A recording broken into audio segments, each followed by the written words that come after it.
What's up? What's up? What's up? It is your boy Chris Lee TV back again with another episode of the Financial Trucker Podcast. Today I have my guy Reggie. Reggie is another Twitter trucker. Reggie met on Twitter. You know what I'm saying? It was pretty good relationship when he came into the group of the guys, the truckers that we have on Twitter. If you're not following us on Twitter, make sure you follow me at Grizzly TV.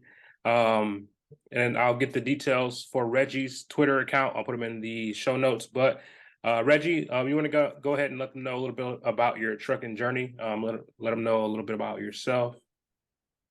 Yeah, it was good, everybody. I started my trucking journey. Started school July 2021. Uh, Took me a month to get my CDL, so I got my CDL August 2021. Hopped into my first job that very next month, September. In September, it was a local flatbed. It was hauling sod. Decent little gig, but was a small kind of mom and pop thing. Mm-hmm. Had great trucks, had good trucks. His trailers were just he did not keep up with the maintenance of his trailers. Right. I blew multiple tires in the first couple of weeks, and the last one was a close call where that blowout almost blew out into another car. So I was just Wow. like, you know what? Either you going, what I'm saying, get this rectified, or you know what? My CDL is fresh. I'm not out here trying to be out here having wrecks and having stuff with my CDL fresh out of school. So that only lasted a month just because of poor equipment. So Yeah, that's for kind of how sure. my journey started. Yeah, that's like one thing that I always push for new drivers, like any driver at all, is to protect that CDL. Knowing like kind of where you're going and the elements that, you know what I'm saying, being in the snow, things like that, having bad equipment, just not being comfortable driving and, you know what I'm saying, being able to express that, you have to first and like put your CDL first always because that is your livelihood. You have to protect that with everything that, you know what I'm saying, that's why you learn as much as you can out here because it's all about protecting that CDL, that green handbook, just driving, your driving schedule, all that stuff revolves around protecting the CDL. So I feel you with that. That was a very smart decision. You know what I'm saying? It's good that you got some experience doing that flatbed job. So where did that put you next? Next, went owner operated, went small mom and pop again Hmm. with a local guy, but he was running from Florida to Georgia. He was running mulch.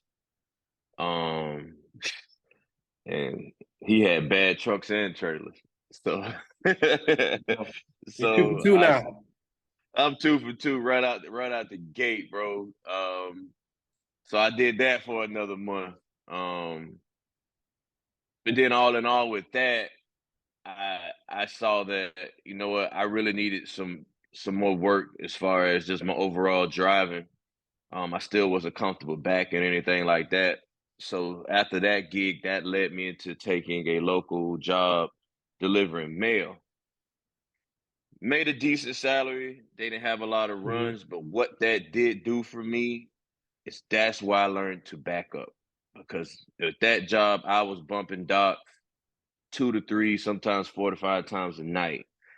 Getting our trailers we had a really small yard. Getting our trailers, you had to spin around, angle around a building, and get the trailers back there to get them dropped. Or I had to drop my trailer off a street right across from the post office. So that next 9 months of doing that, I'm forever grateful for that job. Even though the money wasn't that great, that's what really gave me my confidence as a CDL driver because I became a complete driver doing that job. I feel like is So what helped me be able to move forward. yeah, for sure, for sure. That's like one thing that I learned after I left like my first big company or my first company. I went to work at a company that pulled containers out the rail yard, and it's like you said, it's tight, bro. And like at first I was like real nervous getting in those tight areas, but you know what I'm saying, that's the job. This didn't pay well either, but like you said, that experience really helped. Because I'm not gonna lie, my first year I hit people, bro. I was playing bumper trucks, you know what I'm saying? And I had to make sure that problem was solved immediately if I wanted to have some longevity in the industry. Like we can't be out here being a crash dummy.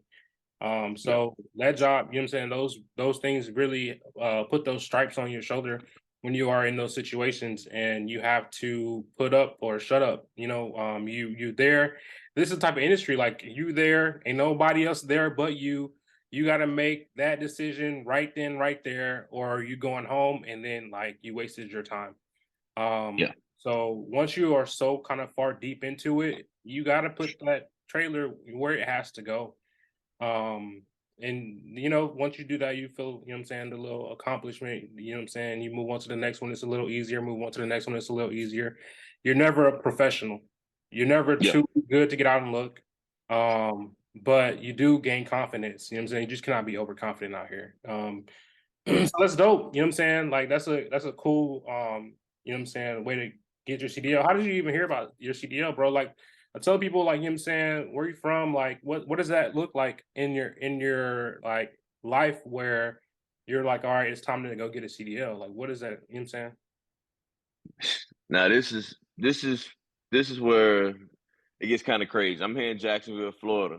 Now, initially, I come from pest control background. I did pest control for during like 10 years. I made decent money, but I had a family member who had a truck authority and all that. So the goal was for me to go get my CDL, get out of school, and go directly and work for them. Right. They were still new to it, so they didn't think about, damn, it's gonna be high as hell to insure him. Hmm. 2 weeks into me getting 2 weeks in me to me getting into school, which I paid for out of pocket, $5,700. That's just how bad I wanted to go get my CDL and try to get into an industry that I felt like that could change my life. So 2 weeks into that, I found out uh, that's not going to happen fresh out of school. So it's just like, okay, but by this time I'm on the yard. I'm straight backing. Um, I'm shifting, and I'm starting to get the feel for it. So I say, what, let's finish it. I started it. Let's Hmm. finish it. So I go through. Like I said, it takes me a month to get it done. I testing out pre-trip. I got the whole truck and trailer. I didn't get lucky like the rest of my classmates. I didn't Yeah. just able to get the front, get the side. I got the whole Hmm. thing, but knocked that out. Knocked my driving test out first time. So I didn't have to retake anything. So we end up with those first two jobs and the third job doing mail. Then at this point, I have the confidence now, and I'm realizing like, okay, I'm trying to stay local, but I'm not seeing the money that I want to make. Right. So I find another owner operator. How are you finding This all the time, owner operators? How are you finding all of them? bro, I'm the first two I found on Indeed. This and even the mail company, Davis Mail, they're not even a real big company. I found them on Indeed, Hmm. and they took an exception and took me at 3 months because they just needed drivers that bad. So Yeah. I got lucky. I got lucky there. Then I tried ZipRecruit out. I find this company, find out the dude, he's a realtor, and got that PPP money. He buys a pretty brand new truck, nice truck. Hmm. He wants to start doing power only loads. He tells me we're gonna do flatbed, eventually. He said we'll probably do 1 or 2 runs where we're doing drive-in. I told him like, look, man, I don't really want to be in them darn distribution centers, man, sitting there 4, 5, 6 hours waiting to get loaded, unloaded. But this is where in my career where it's like, okay, I go straight from local, straight into OTR. Hmm. No OTR training, none of that. Right. I was blessed to have a mentor who's been driving for 20 something years, who was able to be my eye in the sky. Cause bro, I signed up with this dude. I do drug screen. As soon as I don't even think the drug screen came back. A day or two later, he's like, "Hey, In that let's truck. roll. I Get in need you this in that truck." truck. These insurance I people go, calling me, and I'm calling you. Bro, I go from my first run is from Jacksonville straight to Bowling Green, Kentucky. Straight run, straight out. I've never really left the state like that. Yeah. But my mentor's on the phone. He's like, hey, you're gonna have to go through Mount Eagle, blah, blah, blah. This is probably where you should stop for the night. Hmm. He was my eye in the sky. He helped me learn how to trip plan because I didn't know how to trip plan. I ran Right. local. So I mean, first night, like I said, I was 700 something miles. I did that straight through. Hmm. Boom, like it was nothing. Me and that guy lasted for a month because by this time the industry starting to shift. You're starting to see these higher fuel prices, Right. lower rates. He has a new MC number, so you know how that goes. Right. All the brokers will not deal with him right out the gate. So me and my mentor were trying to tell him like, hey, maybe we should shorten this thing down, maybe kind of do Southeast regional. Let's stop going up in the Northeast. Let's stop going in the Midwest Hmm. because you're not getting really good rates and you're paying me 27% of the load. I mean, I'm getting the miles, I'm getting the experience. And he didn't want to hear that. And then plus we didn't go flatbed like I wanted to. Right. So and he wasn't paying me every week like he was supposed to. So the money was good. I got a taste to see what OTR life could be like as far as the Hmm. money. Um, I made my first $2,000 week. Made 1,900 the one after that. All in all, in that month, even though he didn't pay me every week, I probably walked out of there at about 6 grand, sixty Hmm. three hundred, something like that. So it's like, damn. But that's when I was like, man, I really want a flatbed. But one thing about flatbed, you just can't. You got to get that experience. For sure. So I finally went up. I said I finally went company. I finally went company. Company called Coastal Transport. They're out of Savannah, Georgia. I go to orientation. Um, didn't really have to do the driving much because once I did my driving test, they saw I could back up. I knew how to drive. I just need to Hmm. learn secure. I just need to learn securement. That was my biggest issue was getting my securement training, getting that locked in. Because as you know, the most important part of flatbed is securement of the load. If the load ain't secure, we're in big trouble. Yeah, for So, sure. but found out like everybody else from some of those major companies, they're gonna tell you all this good stuff to get you in the door. This incentive, that incentive. You hit this, hit that. Turned out, to be a bunch of fluff. But at the same time, I'm telling myself again, in this trucking game, it's all about getting your experience. It's all about getting certain things under your belt for Hmm. you to be able to progress in this industry. You can't skip steps. You can try, but in this industry, you gotta really just go with the flow and take the proper steps along this journey if you really want to do this. Right. I was one of those guys that thought I was gonna get my CDL, boom, hop right into the money, and quickly realized, like, bro, you gotta put this time in out here. You gotta put that work in out here. You gotta take some shitty jobs. You Right. gotta take some So, shit. You gotta take some bad pay. But as long as you're getting the experience you need, it should pay off at some point. right. So, So getting those, like, I like to talk about financial literacy on these podcasts. So getting that, you know what I'm saying, those shitty checks and getting the like bigger checks, like what was that like for you? You know what I'm saying? Like, was it um okay, we got the money, like we're gonna go blow it, we got the money now, we gotta, you know what I'm saying, just put money to get into the next step. Like what was that, paying off debt? Like what was that like those financial decisions for you? Coming from the industry, the pest control, because pest control is a pretty good industry. Like they get paid pretty good, don't they? yeah, I was making 60 or 60 to 70 a year doing it. Yeah. If you hustle. Um by the time I got to the owner op guy, OTR, I've already put 5,700 into school. I Hmm. really hadn't got repaid back from that. So I ain't gonna lie, those 3 or 4 big checks I got from him I was just finally happy to finally start seeing some real money again, and I wasn't responsible with it at all, like, Yeah, not at all, and I didn't really spend it so much on BS, it was really catching up, you know what I yeah, mean?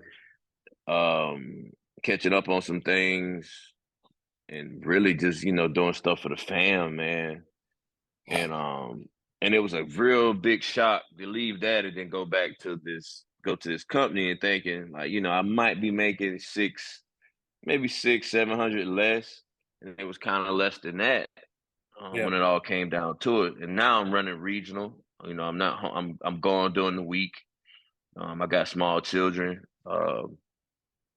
I got a daughter that's getting ready to graduate this year, and I got two small boys. Um, so that starts to kind of pile on. Hmm. You know, because my thing is how I feel as being a CDL driver. You at least need to see a minimum of $1,000 a week out For here sure. just driving CDL. And that was a tough task with with that last company. But now the payoff is here. I finally got the payoff. Um, Put in 6 months at that company. You know what I'm saying, put the work in. They were trying to make me a driver trainer there, but I was just like, nah, they're just doing that to try to supplement the bad pay that they're giving me. Didn't like the really too much like the trucks we had. They had us driving internationals. Anybody knows that's a Hmm. truck driving international is the bottom of the heat when you want to talk about trucks.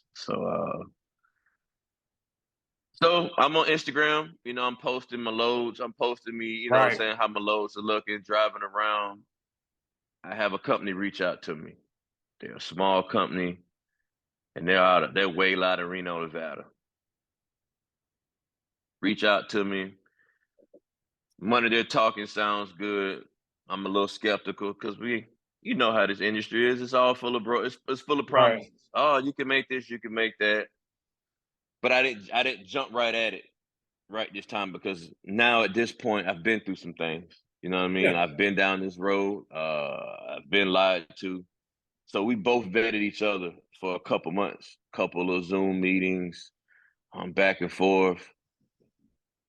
But by the time I get the job offer, it goes from just wanting them just to be a driver. They want me to come out and kind of be a driver manager because they're growing and to help with training. Hmm. Uh, so as you can see me now, all woofed up and everything. I'm 3 weeks fresh off the road, been out in Reno, um, getting my new position. Uh, and now I'm seeing that type of life changing money now. Right. Like, Congratulations on uh, just making that decision appreciate it. for the fam. You know what I'm saying? I'm similar to you where I have like my son, he's older, he's 13. He just turned 13, and my daughter just turned 1. So like Yeah. that crazy gap in age, like your daughter saw you kind of going, you know what I'm saying? You're able to explain to her what's going on. Like, okay, I'm going on the road, like, and she comprehend and understand, like, okay, maybe she might be sad or feel some type of way, but she understands, she can process it. But with the younger kids, it's like they grow up and like those are the, you know what I'm saying? I call her my trucker baby. Like I had her, like she was full on lifestyle of a truck driver, you know what I'm saying, for the first year. Now I'm out the truck, but you know what I'm saying? I think it's a sacrifice that it's hard to make. Like you said, just wanting to be home more, going regional, so you're able to get to the house a little bit more often. When I was regional, I'm home every weekend flatbed. That was one of the main things that turned me to flatbed. Another one because I like to do physical things. You know what I'm saying? I like to work outside, or like you know what I'm saying. That's just the type of person I am. If I can use my hands, then like just point me in the right direction. Yeah. But you know what I'm saying. I think that through all this, there was a lot of perseverance. You know what I'm saying? You had a lot of ups and downs. A lot of times you could have, you know what I'm saying, just hey, this ain't for me, go back and figure it out, you know what I'm saying? Because you had the experience of doing other things, you know what I'm saying, to get you right, but you stayed down. So shout out to you for that. So you said I wanted to ask you, like, do you feel like the CDL changed your life at this point, you know what I'm saying, in time where you've had those, you know what I'm saying? How long have you had it since 2001? So in 2000, for about a month. 2021. Yeah, 2021, my bad. Yeah. 2021. That's a short amount of time, bro. Like, um, well, how do you feel? You know what I'm saying? Like, you feel like it was worth it? You feel like what? Yeah, man. I'm in my 19th month now. I'm in my 19th month. Um, Now being in this position I am, and being in a position to be around younger drivers that's coming into it. One thing about CDL driving, you gotta have it. You gotta develop the passion for it, or you gotta have the passion for it. Because if you don't have the passion for it, you're not going to succeed in it. Right. And along the way of this journey of what I went through with this company, that company, I developed a passion for it. Like Hmm. I truly I love the work of being I love the work of a truck driver. Like I love it. I love the grind. Does it get hard sometimes? Yeah, but it tests you and it pushes you in so many different ways, Man, and it makes you step out of your every day. comfort zone. It just, bro, it changes you. It changes you, and that's why how we met, and the rest of our brothers we have in our group, we can relate on a different level than other people because we know what we go through and we know what it Hmm. takes to be successful in what we do. There's a lot of people that have CDLs, but there's a good bit of steering wheel holders. You know Right. what I mean? Let's just be real. And then you have actual real truck drivers that really know what it takes and go out here and put it in and know how to get it done. For sure. And a lot of us are like that. Even though I'm the rookie of the group, as y'all like to call me. Yeah. Um, but I have progressed pretty fast in my time, not even being 2 months. I mean, 2 years into it. But all you got to do is put me in a truck, and you'll see why. Like Yeah. I talk my shit because, bro, I'm really like that in a fast time. Like backing up, like, bro, I back that truck up anywhere, bro. I No feel you. problem. Yeah. You know what I mean? And that's something that I beat my chest on, and I feel good about it because, as we know, you can sit in these truck stops and you watch all day. Motherfucker can't even pull forward and back straight I'm gonna out let you here, know man. they're gonna tell So, you cheating because you got a flatbed. You can see over the flatbed while we backing but I up. come, but I come from drive van. I feel I you. learned how to back up from drive van. I'm talking about being in 53 footers in places that shouldn't even have 53 footers in there, backing Real. into a dock. I'm talking about some of the smallest post office you ever want to see, where you have the smallest amount of room for error. Mhm. You got to set that thing up perfect every time. You hitting the gate, you hitting other trucks, Running out of things of running that out of air nature. pressure. The truck ain't going nowhere. Oh boy, It's like that. a lot of people don't know what it's like to try to get an angle and you can't get right. You got the AC blasting, but you're just sweating like you're in 110 Right? degree weather in that truck, bro. Armpits cold, boy. Hey, Yeah, man. so I think it's crazy that like that's a whole nother type of branding I feel like you did with that Instagram thing. I never heard of like, you know what I'm saying? Like LinkedIn people will reach out to me as for like a CDL job, but it's real generic. Like Yeah, that was somebody who was looking for something, you know what I'm saying? They were looking for something. They weren't just spam, you know what I'm saying? Sending out a blast to a bunch of people trying to get them to do this mundane trucking job. You yeah. were posting lows on your Instagram. They were tuned in and they tapped in. Like, were you using hashtags? Like, because that's some social media stuff right there, bro. Like, I use a couple, and then I definitely use my own, my YHB. Yeah, I haul, right? bro. That's my moniker. That's what I like to, cause I haul. That's what I do. And yeah, bro. It was surprising. They watched me as I was doing my first OTR and driving, and I had a couple of videos of me backing up uh on there. And like I said, it just came together organically, bro. Like it just came together out of nowhere. And it was just all about me sacrificing and sitting down with the fam, letting them know, I want to go see if this opportunity is real. I want to see if it's what is out to say is to be.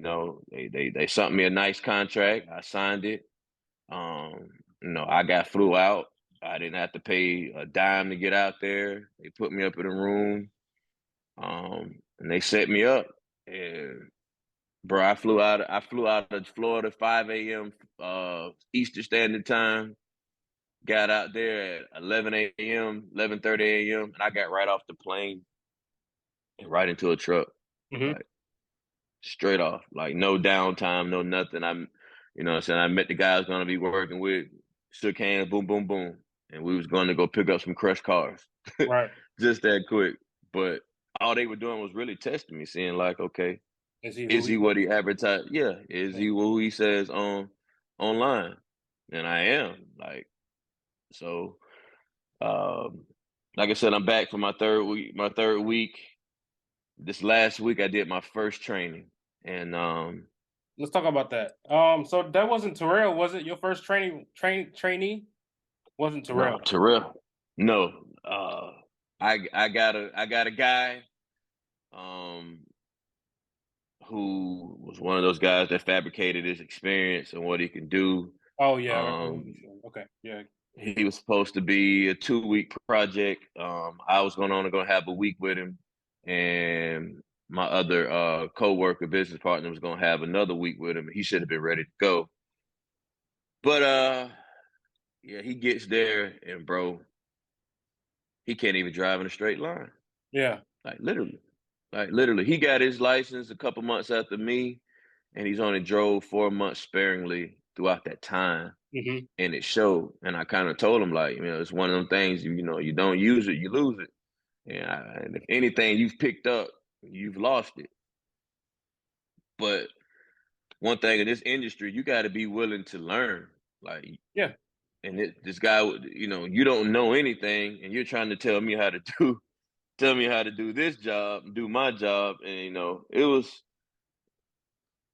And at the end, I found out he was sending emails back to the owners, trying to say this, say that. Hmm. But I've already proven myself the Right. first 2 weeks I've been there. My first 2 weeks, I put up like 5,000 miles. Hmm. You know what I mean? Hit every load. At this point, this is my first time driving in snow.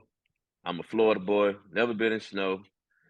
I went through 2 or 3 blizzards out there. Well, because we've had record weather out there out west, You as went at a everybody should perfect know. time, brother. You went at a perfect. You went. That's what you want to call it. You want to call it a perfect time? Hey, you Yeah, chose. okay. Hey, yo, couldn't wait a week bro, bro. Like I said, if you're not built for this, it for will real. show. Because I went through 2, 3 blizzards. Not to mention going through Arizona into California. I go through my first wind/dust storm. Oh my god, bro. Now you talk about some scary shit. Right.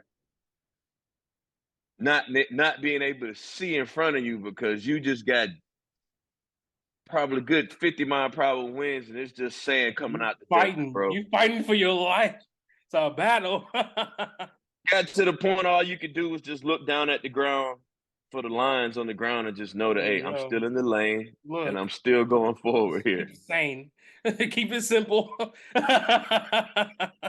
Just trying to tell you, it's gonna be okay. Just keep your eyes on the line. Okay. Bro. Hey. So I got pushed. And these last 3 weeks have pushed me and grown me so much. Yeah, Not sir. only as a truck driver, but just as a person, as a man, as a father, Hmm. husband, you name it, bro. But it all goes away when at the end of the week that paycheck looks like a certain number. I So feel you.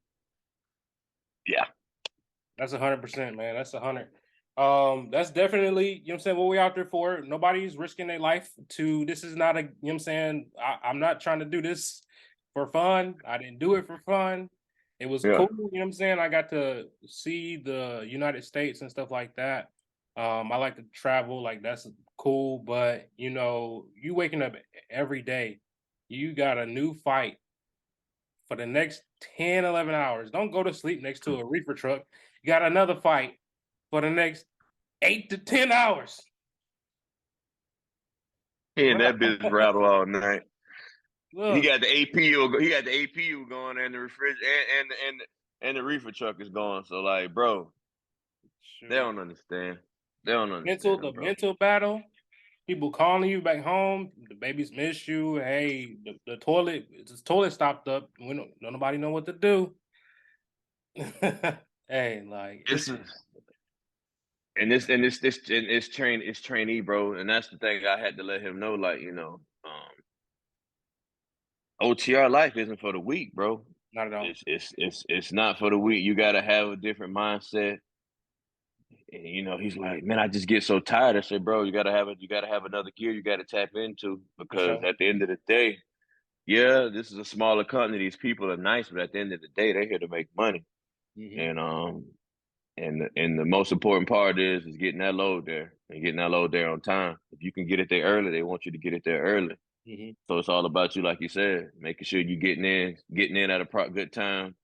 And what people don't understand about this 10-hour break is, in these 10 hours now, you got to eat, shower, use the restroom, Catch up hop with the on the fam. phone with the fam, and then you got to try to get some proper sleep. And you want to still kind of try to have some type of social life at that too, and be able to hop up that next morning and go get your load dropped off so you can pick up.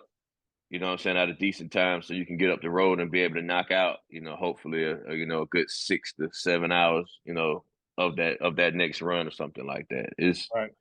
it's it's it's a big test. So yeah. All right, so I got a couple minutes left.